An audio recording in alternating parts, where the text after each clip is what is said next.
আমার বিয়েটা ছিল অ্যারেঞ্জ ম্যারেজ। বিয়ের আগে ভদ্রলোকের সঙ্গে আমার কোনো রকম সখ্যতা গড়ে ওঠেনি। সম্পূর্ণ অজ্ঞাত একটি মানুষকে আমি কবুল বলে নিজের জীবন অংশ করে নিয়েছিলাম।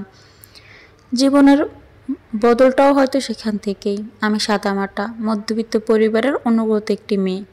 ভালো রান্না জানি, আবৃত্তি জানি, পড়াশোনায় ফার্স্ট সেকেন্ড হতে না পারলেও প্রথম সারিতেই থাকতাম। ভালো মেয়ের শত বৈশিষ্ট্য থাকা দরকার, সবই কম বেশি ছিল। ভালো মেয়ের বৈশিষ্ট্য ধরে রাখতেই কিনা আমার কখনো প্রেম হয়ে ওঠেনি। মনের মাঝে নিষিদ্ধ অনুভূতির অনুপ্রবেশ ভালো লাগা অবধি সীমাবদ্ধ ছিল। আর ছিল ভালোবাসার অপেক্ষা, একটি হালাল ভালোবাসার মোড়া স্বপ্ন মনের মাঝে বুনতে শুরু করেছিলাম ভালোবাসা বোঝার পর থেকেই। আমার মধ্যবিত্ত পাশ ব্যবসায়ী বাবাও অক্ষরজ্ঞানহীন সরল মায়ের ৩ কন্যার বড়জন আমি। যথারীতি মেয়ে যৌবনের পদার্পণ করতে তাকে পাত্রস্থ করার চিন্তা শুরু হলো। ঠিক তখনই আমি অবগত হলাম এই সমাজে একজন ভালো মেয়ের চেয়েও সুন্দরীদের কদর বেশি। প্রথমবার পাত্রপক্ষের সামনে বসার আনকোড়া অনুভূতিতে যখন আমি ভীষণ, তখন একটা পুরুষ কণ্ঠ সাহায্যে বলেছিল, পানি খাবেন? আমি জড়তায় কণ্ঠ হতে শব্দ বের হতে হিমশিম খাচ্ছিলাম। তিনি তখন পানির গ্লাস এগিয়ে দিয়েছিলেন। বর্ষার চোখে বলেছিলেন, আপনি সহজ হন, আমরা শুধু পরিচিত হব। লোকটির কথায় আমার মুগ্ধ করেছিল, মনে হয়েছিল কতদিনের চেনা। জানলাম ওনার নাম অব্র, স্বভাবে মিশুক প্রকৃতির একজন মানুষ। অব্র যাওয়ার সময় আমার হাতে একটা চকলেট ধরিয়ে দিয়ে বলেছিল, আমাদের পরিচয় সবে শুরু। অব্রের মিষ্টি হাসির আশকারায় আমি কেন জানি লজ্জায় লাল হয়ে যাচ্ছিলাম। সেই অনুভূতি আমার জন্য ছিল নতুন, ছিল পুষ্পের ন্যায় কোমল ও স্নিগ্ধ। কিন্তু সেই ফুল অকালেই ঝরে গেল 2 দিন বাদে অব্রের বাড়ি থেকে আসা ফোনে। তারা জানালেন আমাকে নয়, তাদের পছন্দ হয়েছে আমার ছোট বোন ঋতুকে। অব্রদের আসার দিনই খেয়াল করেছিলাম অব্রের মায়ের আমার চেয়েও আমার ছোট বোনের প্রতি আগ্রহ বেশি। আমার ইন্টার পড়ুয়া বোন ঋতু আমার থেকে 2 বছরের ছোট। গায়ের রং শুভ্র, রজনীগন্ধার ন্যায় উজ্জ্বল। কৈশোরের কোমলতা তার মুখশ্রীতে অপদার্থিক মুগ্ধতা। অন্যদিকে আমাদের গায়ের রং চাপা। ভালো মেয়ে সুলভ গুণগুলো সে চাপা রঙের দেয়ালে ভেদ করে প্রকাশিত হতে পারছিল না যেন। সে চাপা রঙের তীব্র অপমানের প্রতিফলন হয়েছিল কিনা জানি না, কিন্তু বাবা আত্মীয় পরিজনদের সঙ্গে আলাপ আলোচনা করে ঋতুকেই অব্রের সঙ্গে বিয়ে দিতে রাজি হলো। কারণ ছেলের বনেদি ঘর, বিরাট অর্থ সম্পদের মালিক, বাবা মায়ের একমাত্র সন্তান। এমন বাড়িতে মেয়ে বিয়ে দেওয়ার সুযোগ হাতছাড়া করা নির্ঘাত মূর্খামি। আমার বাবা মূর্খামি করেননি, মা আমার সহজ সরল আগেই বলেছিল। মনের অবস্থা টের পেয়ে ক্ষীণ প্রতিবাদ করতে চেয়েছিলেন। বড় মেয়েকে দেখতে এসে মেজো মেয়েকে পছন্দ করলো। এমন মন মানসিকতার মানুষের সঙ্গে সম্পর্ক তৈরি করা ঠিক হবে? আমাদের বেলের মনের অবস্থা একবার ভেবে দেখবে না? বাবার রক্তক্ষরণের সামনে মায়ের কথাগুলো কুয়াশার মতো ধোঁয়াটে হতে হতে মিলিয়ে গেল। অতঃপর সেই অতিথিরা আমাকে দেখতে এসেছিলেন, তারাই কয়েকদিন পর আবার ঘটা করে আমার বোনকে দেখতে এলো। ঋতু স্বভাবে ভীষণ জেদি। প্রথম সে বিয়ে করবে না বলে প্রতিবাদ করলো, কিন্তু একগুঁয়ে বাবার সামনে সেও টিকতে পারল না। বাড়িতে থাকতে আমি সবচেয়ে বেশি স্বাচ্ছন্দ্য অনুভব করতাম। সেদিনের পর বাড়ির দেয়ালগুলোও যেন আমার অলক্ষ্যে উপহাস করা শুরু করলো। বাড়িতে থাকতে দম বন্ধ লাগে। হাঁসফাঁস করে বুকের আচ্ছাদনে নিবিষ্ট হৃদয়টা। অব্র মুখোমুখি হতে ইচ্ছে হয় একবার, সরাসরি জানতে ইচ্ছে হয় এভাবেই পরিচিত হতে চেয়েছিলেন আপনি? পরক্ষণে নিজেকে বোঝাই, বিয়ে তো সারা জীবনের ব্যাপার। সকলের অধিকার আছে পছন্দের মানুষটিকে সারা জীবন কাটানোর। অব্রের জন্য হয়তো ঋতুই সঠিক। অব্র আমার সঙ্গে কথা বলার চেষ্টা করেছিল অবশ্য, কিন্তু ততদিনও ওনার নামের আংটিটা ঋতুর আঙুলে উঠে গেছে। কাটা গায়ে আর একটু নুনে ছিটে দিতে চাইনি বলেই উপেক্ষা করে গেলাম। অব্রের দেওয়া চকলেটটা আমি না খেয়ে রেখে দিয়েছিলাম কেন জানি। ঋতুর সঙ্গে বিয়ের কথা এগোলে চকলেটটা ওকেই দিয়ে দিলাম। ঋতু বিয়েটা অবশ্য সঙ্গে সঙ্গে হলো না। এমনিতেই বড় বোনের গায়ের রং চাপা, তাকে রেখে যদি মেজোটার বিয়ে হয়ে যায় তাহলে মন্দ কথা উঠবে। কাকে নিয়ে মন্দ কথা উঠবে ঠিক ঠাহর করতে পারলাম না। তবে বুঝতে পারছিলাম আমার চেনা জানা সুখে আচ্ছাদিত জীবনটা ক্রমেই বদলে যাচ্ছিল। সেই সঙ্গে দীর্ঘতর হচ্ছে অপেক্ষা, ভালোবাসার অপেক্ষা। আমরা 3 বোন একই ঘরে ঘুমাতাম। বিয়ে ঠিক হওয়ার পর ঋতুর মাঝে ধীরে ধীরে পরিবর্তন লক্ষ্য করলাম। মাঝরাত অবধি ফিসফিস করে কথা বলে, কাঁথার ভেতরে আলো জ্বলে। তমসাচ্ছন্ন রুমটা হুটহাট নৈশচ্য চুরমার করে ছড়িয়ে পড়ে ওর চাপা হাসির সুর। আমি অপর পাশে গাপটি মেরে পড়ে থাকি। নিজেই নিজেকে প্রশ্ন করি, আমি কি ঋতুকে হিংসে করছি? ছি ছি, এতটাও ছোট মানসিকতা আমার না পেয়ে বসুক। এদিকে আমার বিয়ে নিয়ে পরিবারের চিন্তায় অন্ত রইল না। পাত্রপক্ষ সেই গায়ের রঙে ইতস্ত করে, কেউ বা অর্থ সম্পদ দাবি করে যৌতুক দিয়ে বিয়ে আমি করব না। বাবার সামনে মুখ ফুটে এতটুকু প্রতিবাদ করেছিলাম। এভাবেই বছরখানেক পেরিয়ে গেল। অব্রদের বাড়ি থেকে তাড়া দিতে লাগলো। ঋতুটাও কেমন মুখ গোমড়া করে থাকে। নতুন পণ্যের বিজ্ঞাপন দেখি বলে, আপা এই ক্রিমটা মাখলে 7 দিনে গায়ের রং ফর্সা হয়, থাইল্যান্ডের প্রোডাক্ট, রিভিউ আছে ভালো ভালো। কাকের গায়ে ময়ূরের পালক লাগিয়ে মানুষকে বোকা বানাবো বলছিস? আজকাল সবাই এসব মাখে। ও বাড়ির তিশাকে দেখনি, কি মেয়ে কি হয়ে গেছে রাতারাতি। ছেলেরা লাইন ধরে থাকে ওর পেছনে। আমার ওসবের প্রয়োজন নেই। ঋতু রাগ করলো। ওর ঘাড় প্রণয়ের আবেগে নিমজ্জিত দুটি চোখ পূর্ণতার অপেক্ষায়। আমিও পথের বাধা। আমি অভিমানে টইটুম্বর হয়ে রইলাম। বাবা মা বোন সকলে নিজেদের স্বার্থটাই দেখে চলেছেন। আমাকে কেউ কেন বোঝে না। তীব্র অভিমান যে কি বসে মনে, সেই অভিমান বলতে বইয়ের সঙ্গে বেশিরভাগ সময় কাটাই। সাহিত্যকর অবশ্য শ্যামলা মেয়েদের ঠকায়নি। তারা শ্যামলা গায়ত্রী মেয়েদের বাহারি নামে ভূষিত করেন, লেখেন তাদের অপরূপ প্রেমের আখ্যাত কিংবা ঘুরে দাঁড়ানোর গল্প। ধীরে ধীরে বাস্তব জগৎ থেকে বইয়ের কল্পনা জগৎই আমার কাছে প্রিয় হয়ে উঠতে শুরু করে। মাস খানেক বাদে আবারও একটা সম্বন্ধ এলো, তবে এবার ঘটা করে পাত্রে দেখা হলো না। মুরব্বী কয়েকজন মানুষ এসে আমায় দেখে গেলেন একদিন। 2 দিন বাদেই জানতে পারলাম ছেলেপক্ষ বিয়ের তারিখ দিতে আসবে। বাবা মা আকাশের চাঁদ হাতে পেলেন। বাড়িতে খুশির জোয়ার বয়ে গেল। আমি চুপচাপ। পাত্রের ছবি দেখার ইচ্ছেও হলো না। শুধু জানলাম ভদ্রলোকের নাম আসিফ, পেশায় ব্যাংকার। অসুস্থ মাকে দেখাশোনা করাতেই অত তাড়াহুড়োর বিয়ে। কোনো দাবি দেওয়া নেই তাদের। শুনে বিশেষ কিছুই বললাম না। বাবাও আমার মতামত নিয়ে মাথা ঘামালেন না। পরের শুক্রবারই বিয়ের দিন ঠিক হলো। মাঝে একদিন ভদ্রলোক আমায় ফোন করলেন। স্পিকারে ভেসে আসা গুরু গম্ভীর স্বরে কি যেন একটা ছিল। আমি এলোমেলো হয়েছিলাম। তিনি জানতে চাইলেন, আপনি দেনমোহর কি চান? বই, আর শুধুই বই। তিনি মেনে নিলেন। আমার পছন্দের বইয়ের লিস্ট চাইলেন। খুঁত মনটাকে দমাতে না পেরে আমি ফট করে জিজ্ঞেস করে বসলাম, আপনি আমাকে দেখেছেন? দেখেছি। আমাকে পছন্দ হয়েছে আপনার? উপাস থেকে স্মিত হাসির আওয়াজ এসেছিল, নাকি নিঃশ্বাসের আওয়াজ বুঝে উঠতে পারিনি। তিনি পাল্টা জিজ্ঞেস করলেন, আপনি আমাকে দেখেছেন? না, যার সঙ্গে গোটা একটা জীবন কাটাবেন তাকে দেখে নেবেন না? যৌক্তিক প্রশ্ন। আমি উত্তর দিতে অপারগ। তীব্র অভিমানে বুকের ভেতরটা ছেয়ে আছে। শুধু মনে হচ্ছে একটা বিয়ে হলেই সবার নিস্তার। আমার নিস্তার হবে তো? উভয় দিকের উস্কো খুস্কোতার কারণে আমাদের কথা খুব একটা এগোয়নি। শুক্রবারে খুবই ছিমছাম আয়োজনে ঘরোয়া পরিবেশে বিয়েটা হয়ে গেল। আসিফেরই নাকি ইচ্ছে ছিল বিয়েটা ছোট করে হবে। চাচিরা ফিসফিসিয়ে বলতে লাগলেন, পাত্রের কোনো দোষ বা ত্রুটি আছে কিনা, না হলে এমন চুপচাপ বিয়ে সারা কেন? আমি নীরব প্রস্তরখণ্ডের মতো সবাই শুনলাম। কবুল বলার পর পাশাপাশি বসানো হলো। প্রথম দেখলাম ওনাকে। বুকের ভিতর হুট করেই একরাশ দমকা হাওয়া বয়ে গেল। মনের মাঝে উকি দিল শঙ্কা। আমি সুদীর্ঘ ভালোবাসার অপেক্ষা কি শেষ হবে এবার? চৈত্র মাসের গা জ্বালানো রোদের পর একটি ঝুমঝুম বাদল দিন। পরিবেশটা আর্দ্রতার শীতল মমতায় মহাচ্ছন্ন। বৃষ্টির ছাটে উড়ে আসা বাতাসে প্রশান্তি খেলে চারিদিকে। যেন বহু প্রতীক্ষার পর বুভুক্ষ বন ভূমি ধুলোমাখা প্রান্তর ও প্রান্তরের প্রাণীরা সজীবতা ফিরে পেল। নিজেকেও আর সেই চাতক প্রান্তর মনে হলো। ধুলোর পাহাড় উড়িয়ে এক পশলা বৃষ্টি আমার অস্তিত্বের নতুন ঢেউ তুলে গেল। মা বলেছিলেন, আমার জন্ম হয়েছিল এক তুমুল ঝড়ের রাতে। প্রসব বেদনার্থ মাকে হসপিটালে নিতে গিয়ে সে কি ছোটাছুটি, বজ্রপাতে, এলোমেলো বাতাসের ঝাপটা ও ভারী বর্ষণে তোরে রাস্তায় কোনো গাড়ি পাওয়া যাচ্ছিল না।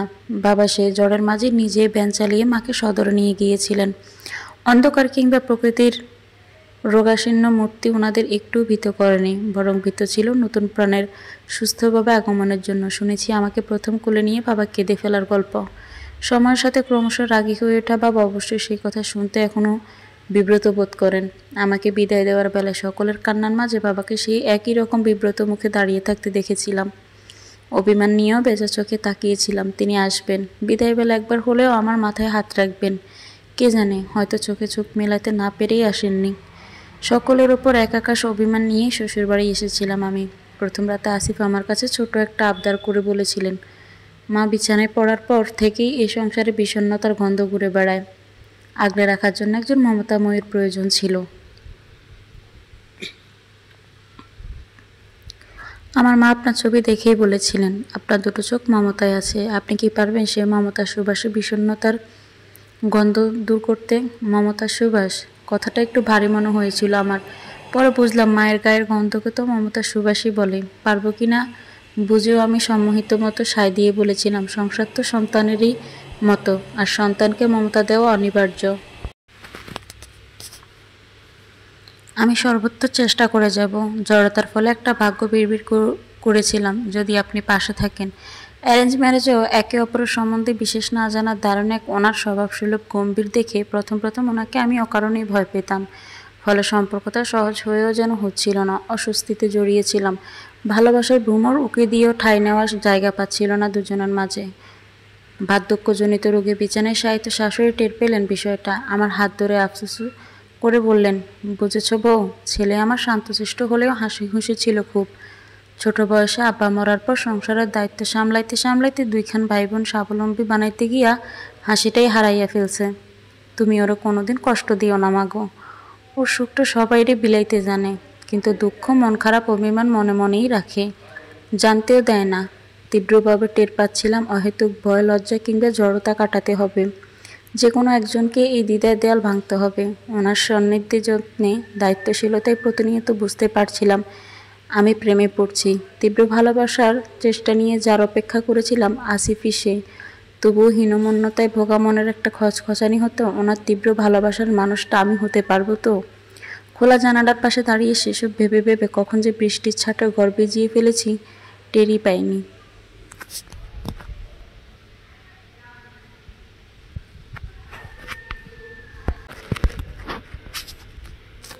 বেলে জানালাটা আটকিয়ে দিন, ঘর ভিজে যাচ্ছে। স্লিপ কেটে পা ভেঙে বসবেন পরে। চমকে পিছু ফিরলাম। সেই প্রথম দিনের মতো আজও ওনার কণ্ঠস্বর আনন্দিত হই আমি। ফলস্বরূপ হড়বেড়িয়ে কোনো না কোনো কাণ্ড বাঁধিয়ে ফেলি। বলা বাহুল্য এই মুহূর্তে ভদ্রলোকের কথা সত্যি করতে গিয়ে সঙ্গে সঙ্গে পা পিছলে গেল। আসিফ ঢাল হয়ে আগলে যেন আমায়। বুকের ভেতর হতে পিছলে পড়া স্বস্তির নিঃশ্বাসে পাওয়া যায় যত্নের আবেশ। আসিফের দৃষ্টি স্থির। সে দৃষ্টির কবলে পড়লে লজ্জায় হিম হয়ে হৃদজমেন। আমি চোখ নামিয়ে নিই, আর উনি কণ্ঠে ক্ষীণ অসম্পর্ক ঢেলে প্রতিবারই বলেন, আপনি ভীষণ উদাসীন। কথার বিপরীতে আমি প্রতিবারই ক্ষীণ হাসি ফিরিয়ে দেই। উদাসী হয়ে যদি একটু সান্নিধ্যে মেলে ক্ষতি কী?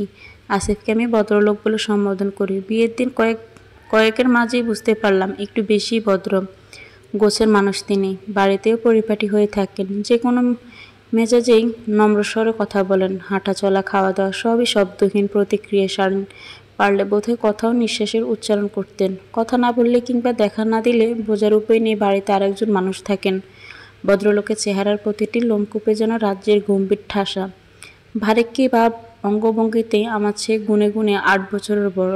তামাটে ত্বক হলেও বলিষ্ঠ গঠনের আকর্ষণীয় লোক সমাজের রূপের পাল্লায় উতরে যায় অনায়াসে। কাছাকাছি হয়েও কেন জানি আমার গায়ের রংটা উতরে উঠল না। আসিফের কোনো আত্মীয় পরিজনকে শাশুড়ি আমার কাছে ফিসফিস করতে বলতে শুনেছি, আসিফের জন্য একটা সাফ রঙের বউ আনতে পারলা না? ভবিষ্যৎ নাতির গায়ের রংটা একটু সাফ হইতো। কথাগুলো আমাকে অনিরাপত্তায় ভোগায়। রূপের হীনমন্যতায় ঢুলু ঢুলু মনটা নিজেকে ভালোবাসতে ভুলে গিয়ে ভালো বউ হতে উঠে পড়ে লাগে। কাজ দিয়ে যত্ন দিয়ে অন্যের ভালোবাসা আদায় করে নিতে উদগ্রীব হয়। মধ্যবিত্ত শ্বশুর বাড়িতে স্বামী, অসুস্থ শাশুড়ি, কলেজ পড়ুয়া দেবর, ননদ নিয়ে সংসার আমার। সংসারের দায়িত্ব আসিফ একা সামলায়। বিলাসিতা না থাকলেও অভাব নেই। একমাত্র ননদ জেসমিন আপার বিয়ে হয়ে গেছে অনেক আগেই, কিন্তু নতুন বউটা মায়ের সেবা করে নাকি অবহেলা, তার তদারকি করতে মাসের বেশ কয়েকদিন বাবার বাড়িতে এসে থাকেন। সম্পর্ক ছোট হলেও জেসমিন আপা আমার বড়, আমি ওনাকে সমীহ করে চলি। যথাসাধ্য চেষ্টা করি আপ্যায়নে, তবুও জেসমিন আপা কেমন মুখ কুঁচকে থাকেন। ভদ্রলোকের একটা দিক আমায় মুগ্ধ করে। প্রতিদিন বিকেলে অফিস থেকে ফিরে আগে নিজ হাতে চা বানাবেন, এরপর মায়ের ঘরে গিয়ে গল্প করবেন। সেই সময়টায় ওনাকে ভীষণ স্নিগ্ধ দেখায়। আড্ডায় আমাকেও সামিল করা হয়। ওনার হাতে চায়ের লোভে, গোগ্রাসী কথা গেলার লোভে আমি রোজ সন্ধ্যার অপেক্ষা করি। কোনো বই পড়ে ভালো বা মন্দ লাগলে ওনার সঙ্গে সঙ্গে সেই বিষয় নিয়ে আলাপ করি। কিন্তু সমস্যা হলো ওনার অনুভূতি প্রকাশ বেশ শক্ত। আমার কথায় বিরক্ত হন কি না তাও বুঝে উঠতে পারি না। হাসিটা যেন কদাচিৎ উকি দেয়। একদিন বিরক্ত হয়ে কবিতা আবৃত্তি করার ভান করে বলেই বসলাম। রামগড়ের ছানা হাসতে তাদের মানা। সঙ্গে সঙ্গে প্রত্যুত্তর পেয়েছিলাম, হাসি অনেকটা ছোঁয়াচে রোগ, একজন হাসলে পাশের জন মাঝেও ছড়িয়ে যায়, না ছড়ালেও সৌজন্য দেখিয়ে হাসতে হয়। কাজেই আপনি হাসি খুশি না থাকলে আমি সৌজন্য কী করে দেখাই বলুন। এর মাঝে ঋতুর বিয়েটা হয়ে গেল। আমি ভেবেছিলাম যাব না। আসিফ সবই জানতেন। তিনি আমার উপর বিরক্ত হয়ে বললেন, তুমি তো কোনো দোষ করনি, তাহলে তো তাদের লজ্জা দেয় তোমার কেন? বেলি, তুমি নিজেকে অসহায় ভাবাটা বন্ধ করো, তাহলে দেখবে তোমার জীবনটা অনেক সহজ সরল হয়ে গেছে। তোমার অসহায়ত্ব কিংবা অর্ধাঙ্গ হিসেবে আমার উপর বর্তায়। আমাদের আপনি আগেটা সে যাত্রায় তুমিতে নেমে এলো। আমি গেলাম ঋতুর বিয়েতে মেরুদণ্ড সোজা রেখে হাসি খুশি থেকে বিয়ের কাজে হাত লাগালাম। অব্রদের পরিবার, আমার বাবা মা কেউ আমার চোখের দিকে তাকাতে পারেননি। দিনের পর দিন আসিফের ওপর আমার মুগ্ধতা বেড়েই চলেছিল।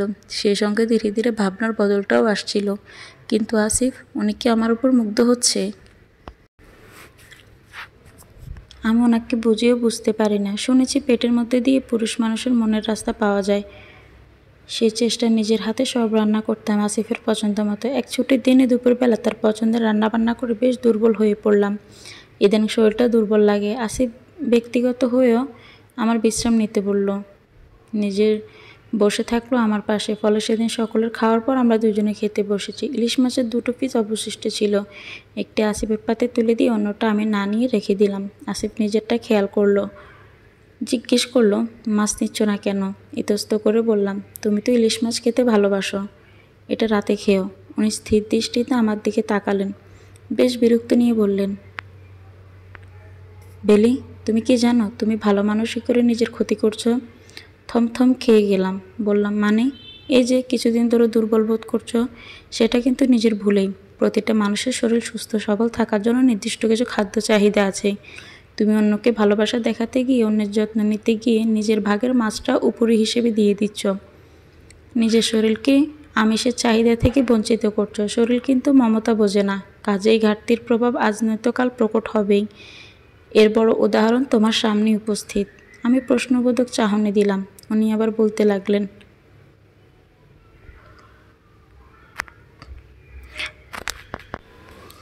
আমার মাকে দেখেছো তো? এই মানুষটা সারা জীবন নিজের পাতের মাছ, ডিম, মাংস আদর করে আমাদের জন্য তুলে রাখতেন। খাবারের কম পড়লে নিজে একবেলা কম খেতেন, তবুও আমাদের পেট ভরা চাই চাই।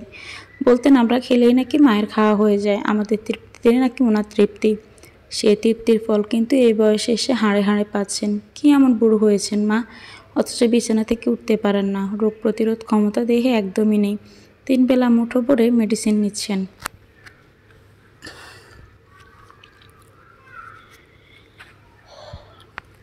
ছেলের বউয়ের সঙ্গে বসে বসে ভালো মন্দ খেতে পারেন না। হজম শক্তি একেবারে দুর্বল।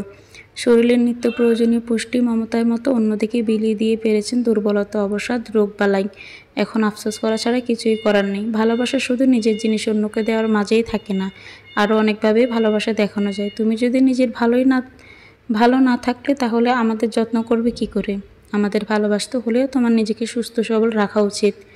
আমি মুগ্ধ হয়ে তাকিয়ে রইলাম। উনি নিজের মাছের পিসটাকে মাঝখান থেকে ভেঙে আমার পাতে দিতে দিতে বললেন, তোমার স্বামীর সামর্থ্য না থাকলেও একটা পিস প্রয়োজনে দুভাগ করে খাবো। এতে আমার কিছু কম পড়লো না, তুমিও আহামরি বেশি খেয়ে ফেললে না। বরং শেয়ার করলে কেয়ার বাড়ে। এটাও কি ভালোবাসার অংশ হতে পারে না?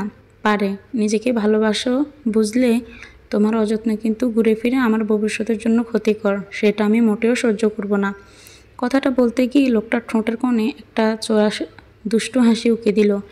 আমার কানগাল গরম হয়ে উঠল। প্রত্যুত্তরে কিছু বলতে পারলাম না, কিন্তু কথাগুলো আমার নতুন করে ভাবালো। আসিফের দিন দিন ব্যস্ততা বেড়ে চলেছে। এদিকে আমি সময়ের সঙ্গে মানুষটার প্রতি আসক্ত হয়ে পড়েছিলাম। সারাটা দিন কাছে পিঠে থাকতে ইচ্ছে হয়। আসিফ গেলে কাজের মাঝে একটা ফোন কল পেতে মরিয়া হয়ে থাকি দিনভর। আজ উনি একবারও ফোন করলো না। নিজেকে বোঝালাম ভীষণ ব্যস্ত মানুষ। এরপরও অবাধ্য অভিমান বের করে চোখের কোটরে। বিকেলে উনি বাড়ি ফিরতেই মুখ গোমরা করে রাখলাম। জিজ্ঞেস করলো, মুড অফ? আমার আবৃত্তি করার গুণটা একত্রে মোক্ষম অস্ত্র। উদাসী হয়ে সুর দিয়ে বললাম, আষাঢ়ি মেঘ একলা ভীষণ বর্ষণ বুঝি নামে চোখের দ্বারে, তবে আজ বৃষ্টি বিলাস হোক তোমার এই চোখের কিনারে। সর্বদা ভেবে এসেছি আমি ভীষণ ধীরস্থির স্বভাবের একজন মেয়ে, এ নিয়ে কিঞ্চিত গর্বও ছিল। বিয়ের পর সেই গর্ব আমার শূন্য হয়ে গেল। নিজেকে প্রতিনিয়ত আবিষ্কার করতে লাগলাম অধৈর্য এবং অস্থিরতার রূপে। আমার এহেন দুর্বলতা জন্য দায়ী আসিফ। ভদ্রলোকের মাঝে কি এমন চুম্বকনীয় আকর্ষণ আছে যা আমি এড়াতে পারি না, আবার নির্লজ্জের মতো জড়াতেও পারি না। শুধু ভেতরে ভেতরে দগ্ধ হই, গুমড়ে উঠি। আসক্তি যে এতটা ভয়ঙ্কর তা হাড়ে হাড়ে টের পাচ্ছিলাম। আসিফ আমায় এড়িয়ে যায় বিষয়টা তেমন নয়। মাঝে মাঝে টের পাই ও দুটি শীতল চোখ আমায় খোঁজে অস্থির হয়, সান্নিধ্য পেতে মরি হয়, কিন্তু স্বল্পবাসী স্বভাব তো মোটেও প্রকাশ করতে দেয় না। এই আপাদমস্তক গোমরা মুখ মানুষটাই আমার ঘুমানোর পর একদমই শিশু হয়ে যায়, গুটিয়ে আসে বুকের মাঝে। সংসারটায় আমি আষ্টে পৃষ্ঠে জড়িয়ে গেছি প্রতিটা আসবাব মানুষের সঙ্গে। গিন্নির মতো সব দিকে তদারকি করি। শাশুড়ির খাওয়া থেকে শৌচকর্ম সব নিজেই করি। আমার ননদ আপাতত আমাদের সঙ্গেই আছেন। তার 5 বছরের ছেলেটি ভীষণ জেদি স্বভাবের। মুখ ফুটে একবার যা বলবে তা না পাওয়া অবধি শান্ত হবে না, এমনকি অন্যদের আঘাত করতেও ছাড়ে না। একদিন রাগে হাত পা ছুটতে সে আমার দিকে কাঁচের বাটি ছুঁড়ে মেরেছিল। লেগে চোখ ফুলে ওঠে। আসিফ জানতে পেরে জেসমিন আপাকে জিজ্ঞেস করলো। আপা আমাকে বাঁকা চোখে দেখে বললেন, বাচ্চা ছেলে একটু দুষ্টামি করতে গিয়ে ভুল করে গায়ে লাগিয়ে দিয়েছে, এতে বিচার দিতে হলো? আসিফ হিমশীতল কণ্ঠে বলল, বাচ্চা ছেলে না হয় ভুল করেছে, তুই কি সেই ভুলটা শুধরে দিয়েছিস? শাসন তো কম করি না, জানোই তো ওদের গোষ্ঠী কেমন বদমেজাজি। রক্তের ধারা ছেলেটাও পেয়ে বসেছে, একদমই কথা শুনতে চায় না। কোনোদিন যদি বাটি ছুঁড়ে মারার জায়গায় ছুরি মারে তখন কি এক গোষ্ঠীর যুক্তি খাটবে? জেসমিন, ভাইয়ের কণ্ঠ উত্তাপ পেয়ে জেসমিন আপা ভড়কে গেলেন, তুলতে বললেন, তা হতে যাবে কেন? এমন ছোট ছোট জেদে আশকারা পেয়ে একদিন বড় কিছু গুটিয়ে ফেলবে। বাচ্চা কেমন আচরণ হবে সেটা এ বয়সে নির্ভর করে প্যারেন্টিসের উপর। স্নেহে অন্ধ হয়ে ছেলের ভুলগুলোকে রক্তের তেজ গোষ্ঠীর নাম দিয়ে গ্লোরিফাই করিস না তুই। এটা ভুল নয়, দোষ। আর দোষটা তোদের প্যারেন্টসের। জেসমিন আপা সেদিন ছেলেকে নিয়ে বাড়ি ছাড়লেন। আমাকে হিসিয়ে বলে গেলেন, আসতে না আসতেই ভাই বোনের মাঝে ফাটল ধরাতে উঠে পড়ে লেগেছ। রূপ তো নেই, কী দিয়ে বশ করেছ ভাইয়াকে? নিশ্চয়ই ইমোশনাল ট্র্যাপে ফেলে সাদাসিধা ভাইকে দুর্বল করেছ নিজের প্রতি। তাই তো বলি, আমার ননদের মতো অপরূপ মেয়ে কেন উপেক্ষা করে আমার যোগ্যতা সম্পন্ন ভাইয়া কেন তোমাকেই বউ করলো? মোহ কেটে গেলে দেখবে কিভাবে ধরে রাখো। এসব তীক্ষ্ণ বাক্যবনে আমি আহত হলাম। জেসমিন আপার ননদের চোখ ধাঁধানো রূপকে উপেক্ষা করা যে কোনো পুরুষের কাছে কষ্টসাধ্য। শুনেছি সেই মেয়েটির সঙ্গে আসিফের বিয়ের কথা উঠেছিল। কোনো এক কারণে আসিফ তাকে প্রত্যাখ্যান করে আমায় বিয়ে করেছে। আমার সেই হীনমন্যতায় ভোগা সত্যাটা আবারও জাগ্রত হলো। বুকের ভেতর ছড়ায় অস্থিরতা। আসিফ আদৌ আমাকে ভালোবাসে তো, নাকি আমি শুধুই তার মোহ, কিংবা অসুস্থ শাশুড়ির জন্য পার্মানেন্ট কেয়ারটেকার? আসিফের কাছে উপড়ে দিলাম সকল শঙ্কা। জানতে চাইলাম আমাকে কেন বিয়ে করলো। আদৌ কি সে আমাকে ভালোবাসে, নাকি দয়া করে ভালো ভেবে মূর্খের স্বর্গে বাস করছি আমি? আসিফকে আমি প্রথমবারের মতো ভয় পেলাম সেদিন। জানলাম রেগে গেলে ওর চোখ লাল হয়, দৃষ্টির ধার সহ্য করা কষ্টকর। আসিফ ভর্ৎসনা করে বলল, ধরো একদিন তোমার স্বামী তোমাকে ছেড়ে গেল, কি করবে? মনে যা এলো ভাবনা চিন্তা ছাড়ে তড়িৎ উত্তর দিলাম, মরে যাব। আসিফ দূরত্ব মেটালো, ঘনিষ্ঠ হয়ে দাঁড়িয়ে শক্ত হাতে চেপে ধরলো আমার চোয়াল। আক্রোশে উচ্চারণ করলো, অবলা নারী। ভালোবাসা ভালো, তবে অন্ধ ভালোবাসা ভয়ঙ্কর। স্বামী চলে যাবে আর তুমি সেই মানুষটার জন্য প্রাণ দিয়ে দিবে? নিজের প্রতি সামান্যতম ভালোবাসা, আত্মমর্যাদা নেই? প্রাণটা এতটাই ঠুনকো? আমি বিভ্রান্ত নিয়ে তাকাই। ভাবলাম অধঃপতনের নত হয় নেত্র।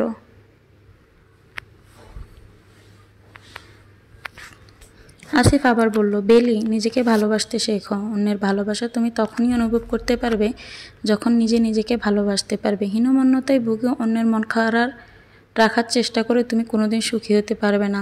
আমি দূরে না গেলেও তোমার এই মানসিকতা তোমায় ধীরে ধীরে মেরে ফেলবে। তুমি আজ আমার পুরোপুরি হতাশ করলে। একরাশ হতাশা নিয়েও চলে গেল। এরপরের সময়গুলো আমার জন্য দুর্বিষহ ছিল। ভাবনার দরজায় সজোরে আঘাত লেগেছিল কিনা। সারা জীবন ভালো মেয়ে হয়ে থাকার চেষ্টায়, অন্যকে খুশিয়ে রাখার চেষ্টায় আমি কখন যে নিজেকে ভালোবাসতে ভুলে গেছি খেয়ালই করিনি। আমার পরিবার নির্ভরশীল মনোভাব এবং নিজেকে দুর্বল ভাবাই হয়তো এজন্য সবচেয়ে বেশি দায়ী ছিল। নিজের প্রকৃত সত্তাকে আবিষ্কার করলাম অসহায় রূপে, যে কিনা আমারই ভালোবাসার অভাবে জীর্ণতায় ভুগছে বছরের পর বছর। এরপরে 2টো দিন আসিফ কথা বলল না আমার সাথে, দূরে দূরে থাকলো। তার অনুপস্থিতি 48 ঘন্টার প্রতিটা মুহূর্ত আমায় স্মরণ করিয়ে দিচ্ছিল মানুষটা মুখ ফুটে না বলে আমায় কতটা ভালোবাসা বিলিয়েছে, কতটা যত্ন নিয়েছে, আর আমি কিনা সেই ভালোবাসার সন্দেহ প্রকাশ করেছি। যে আমায় আলো দেখালো তাকেই আমি দুঃখ দিলাম।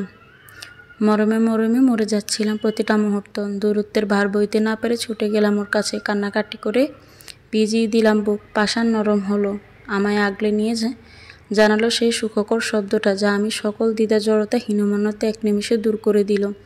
জানো বেলি, আমার জীবনে দেখা সবচেয়ে সুন্দর মানুষটা আমার মা। গাত্রবর্ণ হিসেবে তিনি শ্যামলা হলেও আমার কাছে ভুবন মোহিনী। মাকে সবসময় বলতাম আমার এমন কাউকে চাই যার মাঝে আমার মায়ের ছায়া থাকবে, মায়ের মতো মমতা তার দু চোখে বাসবে। মেয়েরা যেমন স্বামীর মাঝে বাবার ছায়া খোঁজে, ঠিক তেমন তোমাকে দেখে আমি চমকেছিলাম। এই দুটো চোখের নমনীয়তা, শ্যামলা ত্বকে লতানো কোমলতা আমাকে থমকে দিয়েছিল। দ্বিতীয়বার ভাবিনি, মাকে বলেছিলাম এই মেয়েটিকেই বোধহয় সে যার জন্য আমাকে মায়াকাতর সংকটটা অপেক্ষা করেছে। ওকে আমার চাই। এরপর আর কোনো জড়তা ছিল না দুটোই প্রাণের মাঝে। আমি এক পা এগোলে বিনিময়ে 2 পা এগিয়েছে। সে রাতে আমার সর্বাঙ্গে যেন ভোরের পবিত্র শিশির ছুঁয়ে গিয়েছিল। নিজেকে ভালোবেসে ওর প্রতি ভালোবাসা দ্বিগুণ হয়েছিল। মাসখানেক বাদে হুট করে ঋতু আমার শ্বশুরবাড়িতে এসে হাজির। আমাকে জড়িয়ে ধরে বিস্তর কান্নাকাটি জুড়ে দিয়েছে। জানতে পারলাম শ্বশুরবাড়িতে অশান্তি হচ্ছে। শাশুড়ি হাজারটা আদেশ নিষেধের মধ্যে রাখছে। এদিক থেকে ওদিক হলেই বাঁকা চোখে তাকাচ্ছেন।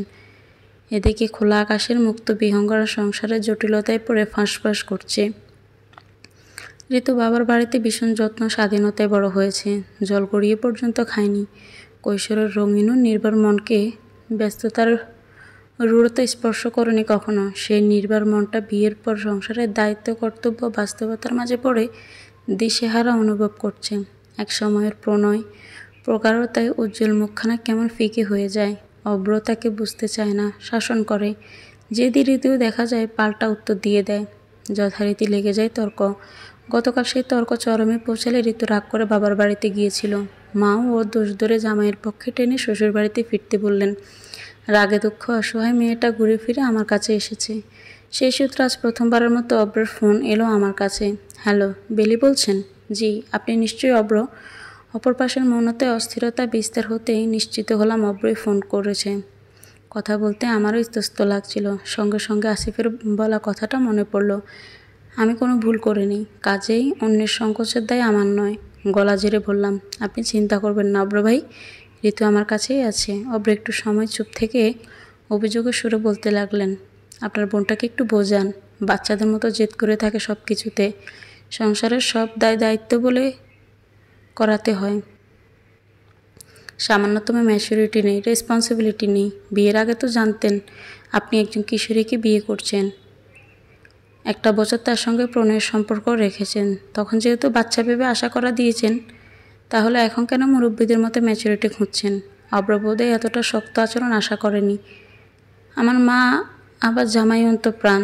দোষ জামাই করলেও দায়টা মেয়েকে মুখ বুজে মেনে নিয়ে স্বামীকে মান্য করতে চলতে হবে। মা নিজেও সর্বদা বাবার সামনে নিচু হয়ে থেকেছেন। তাই ঋতুর সদ্য গড়ে ওঠা সংসারের জটিলতা মা একই ফর্মুলা খাটাতে চেয়ে নিজের মেয়েকে মানিয়ে নিতে জোর দিচ্ছিলেন, যার পরোক্ষ আশকারা পাচ্ছিল ওর শ্বশুরবাড়ির লোকেরা। অব্র বললে, সময়ের সঙ্গে সঙ্গে তো মানুষের ম্যাচুরিটি গ্লো করে। সিচুয়েশন বুঝে আচরণ করতে হয়। ঋতুর মাঝে সেসবের বালাই নেই। সময়ের সঙ্গে ম্যাচুরিটি আসবে, কিন্তু প্রশ্নটা হলো আপনি কি ওকে সময় দিচ্ছেন?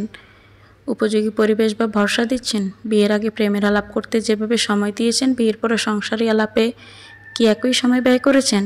বলতে বলতে হঠাৎ রেগে গেলাম আমি। মনে জমে থাকা ক্ষোভের কীটগুলো যেন শেকল ভেঙে বেরিয়ে আসতে চাইছে। জানতাম অব্র উত্তর দিতে ব্যর্থ। আজকে নিজেকে নিবারিত করলাম না। বললাম, আপনারা রেডিমেড জামা পরে রেডিমেড খাবার খেয়ে এতটাই অভ্যস্ত হয়ে গেছেন যে এখন রেডিমেড বউয়ের মাঝেও নিজেদের চাহিদা মতো সব গুণ উপস্থিত চান। অথচ বিয়ের আগে মেয়ের রূপ দেখে এতই মুগ্ধ ছিলেন যে বাকি সব তুচ্ছ ছিল। আপনাদের উচিত ছিল 1 বছর আগে নিজেদের পছন্দ অপছন্দের একটা লিস্ট ধরিয়ে দেওয়া। তাহলে শ্বশুরবাড়িতে পা দেওয়ার আগে প্রস্তুতি নিয়ে যেত। চেঁচামেচি আসলে সবাইকে দিয়ে হয় না, সবাইকে মানায়ও না। একটু ক্ষোভ প্রকাশ করতে গিয়ে হাঁপিয়ে উঠেছি। বুক ধড়ফড় করছে। দম নিয়ে নিজেকে শান্ত করলাম।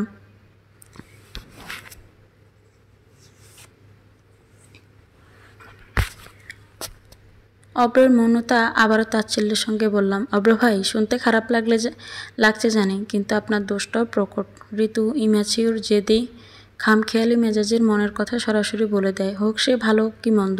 কিন্তু দোষ আটানা হলে আপনার দোষও বাকি আটানা। আপনার কি উচিত ছিল না ঋতুকে সংসারের সঙ্গে মানিয়ে নিতে সাহায্য করা? একটি মেয়ে পরিবার ছেড়ে আপনার সংসারে গেছে, শুধু কি তারই দায় আপনাদের সকলের মন মতো হওয়ার? বিপরীতে আপনারা ওর মনের খবর নিয়েছেন। সকলের মনোমতো হওয়ার দায় একজনের উপর দেওয়ার চেয়ে একজনের মন দায় সকলের নেওয়া সহজ। সকলের কথা বাদ, আপনি স্বামী হয়ে যদি বোঝেন তাহলে সমস্যার অর্ধেক সমাধান হয়ে যেত। আসলে আপনারা দুজনেই ম্যাচিওর এবং ধৈর্যহীন মানুষ। আপনাদের দুজনেরই ম্যাচিওর হতে হবে। তর্ক বিতর্কের শেষে ওপাশ থেকে একটা প্রলম্বিত শ্বাসের ধাক্কা এসে লাগলো স্পিকারে। অব্র স্মিত সুরে বললেন, এই ম্যাচিওর চোখে জীবনে একবার বোধহয় ম্যাচিওর মানুষটাকে পছন্দ করেছিলাম। আফসোস, সেদিন মায়ের অবাধ্য হতে পারেনি। সকলের মতোই মনশ্চক্ষুর চেয়ে চর্মচক্ষুকে প্রাধান্য দিয়েছিলাম। হিরে ফেলে উজ্জ্বল কাঁচের পেছনে ছুটেছি।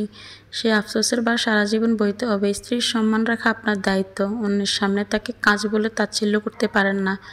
দৃষ্টিভঙ্গি ইতিবাচক করুন।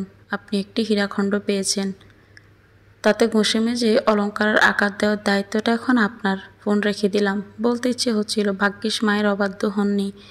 বিয়ের পর প্রতিনিয়ত অন্যের থেকে বউয়ের রূপের ঘাটতির কথা শুনে চর্মচক্ষুকে প্রাধান্য দিয়ে কিছুদিন পর যে সুন্দর প্রতি আকর্ষিত হতেন না, তার কি নিশ্চয়তা? বিষাদে জর্জরিত আমিটাই বা কী করে আসিফের মতো নিখাত মনের মানুষটাকে পেতাম? এই সংসারটা যে আমারই অপেক্ষায় ছিল, একটা কথা এখন খুব করে মানি, নিশ্চয়ই দুঃখের পরেই আছে সুখ, কষ্টের পরেই আছে স্বস্তি। সূরা আল ইনশিরা 94 আয়াত 5 থেকে 6। পিছু ফিরতে আসিফকে দেখলাম। ভদ্রলোকের নিঃশব্দে চলাফেরা করে চমকে দেওয়ার অভ্যাসটা এখনও গেল না। আমার মলিন মুখটা দেখে উনি ছাড়া কেটে বলল, এই অমাবস্যার রাতে শ্রাবণ মেঘের ঘনঘটা কেন তোমার কায়াতে? আমি তো রাত, তুমি হলে রাত, আমি নিশাচর। অমাবস্যার আলিঙ্গনে মাতব জীবনভর। আমি হেসে ফেলি। বিশাল বুকের ছায়ায় নিজেকে গুটিয়ে নিই। সাহিত্যিকদের বইয়ে সৃষ্ট কৃষ্ণকলি কিংবা শ্যামাঙ্গিনীদের মতো অবহেলা পেয়ে ঘুরে দাঁড়ানো, রুখে দাঁড়ানো কিংবা শত প্রতিবন্ধকতা সত্ত্বেও নিজেকে প্রতিষ্ঠিত করার দৃঢ় প্রত্যয় নিয়ে প্রজ্বলিত হওয়ার সংকটে আমি কখনো করতে পারিনি। শুধু পেরেছি ভালোবাসতে, যে ভালোবাসার আকাঙ্ক্ষা আমায় নিজেকে অবহেলা করতে শিখিয়েছে। সেই ভালোবাসা প্রাপ্তি আমায় নিজেকে নতুন করে চিনতে শিখিয়েছে, চিনিয়েছে মায়ার সুবাস। আসিফ আমার জীবনে দ্রুতি হয়ে এসেছিল, আর আমি তার মায়াকাতর জীবনের সঙ্গী হয়ে একে অপরের কমতি পুষিয়ে দেওয়ার চেষ্টা করে পরিপূরক হতে চেয়েছি। আসিফ আমার লজ্জাবনত মুখখানি আজলাই তুলে মুগ্ধ গলায় বলল, তোমার উষ্ণতায় সকাল আসুক, তোমার তরেই হোক সন্ধ্যা, মায়ায় ঘেরা সুবাসে তুমি আমার সুগন্ধা।